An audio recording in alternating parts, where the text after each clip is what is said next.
The moon hung high over the small, isolated village of Ravenwood, its pale light casting eerie shadows on the twisted branches of ancient trees. In the heart of the village stood an old mansion, long abandoned and left to decay. The locals whispered tales of its dark past, a place where no living soul dared to tread, for those who did were never seen again. Lydia was a young woman, intrigued by the allure of the unknown. A skeptic by nature, she dismissed the villagers' warnings as mere superstition. With her flashlight in hand and a determination to uncover the truth, she made her way to the mansion on that moonlit night. As she approached, the mansion loomed larger, its broken windows like eyes watching her every move. The front door creaked open with an unsettling groan, as if welcoming her into an abyss of silence. Dust motes danced in the beams of her flashlight, revealing a grand foyer that had long been forgotten. Lydia's footsteps echoed in the vast emptiness as she ventured further inside. The floorboards creaked beneath her weight, and every now and then, she thought she heard faint whispers trailing behind her.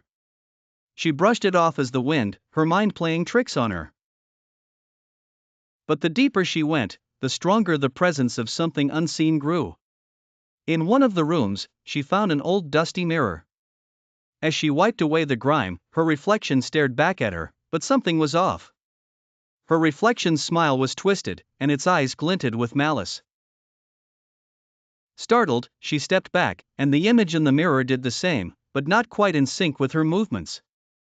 Panic began to take hold, but Lydia steeled herself and pressed on.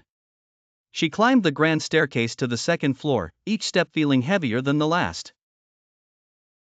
At the end of a long corridor, she found a heavy wooden door slightly ajar. Pushing it open, she discovered a room filled with old furniture shrouded in white sheets.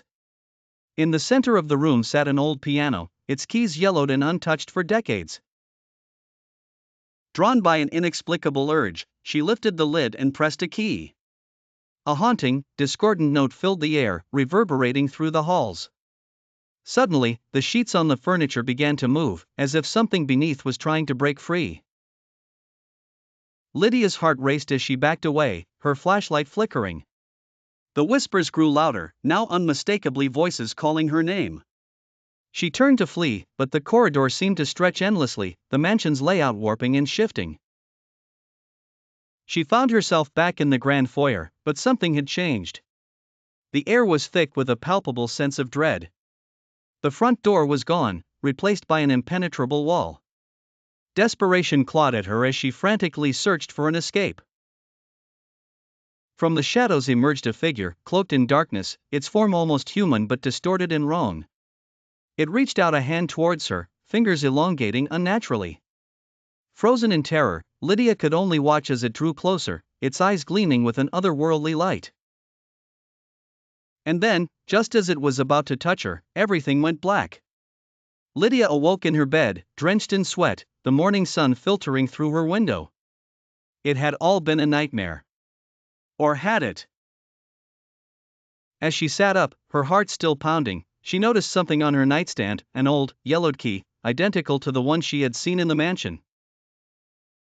Her blood ran cold as she realized the truth. The mansion had not let her go. It had found a way to reach her, even in the waking world.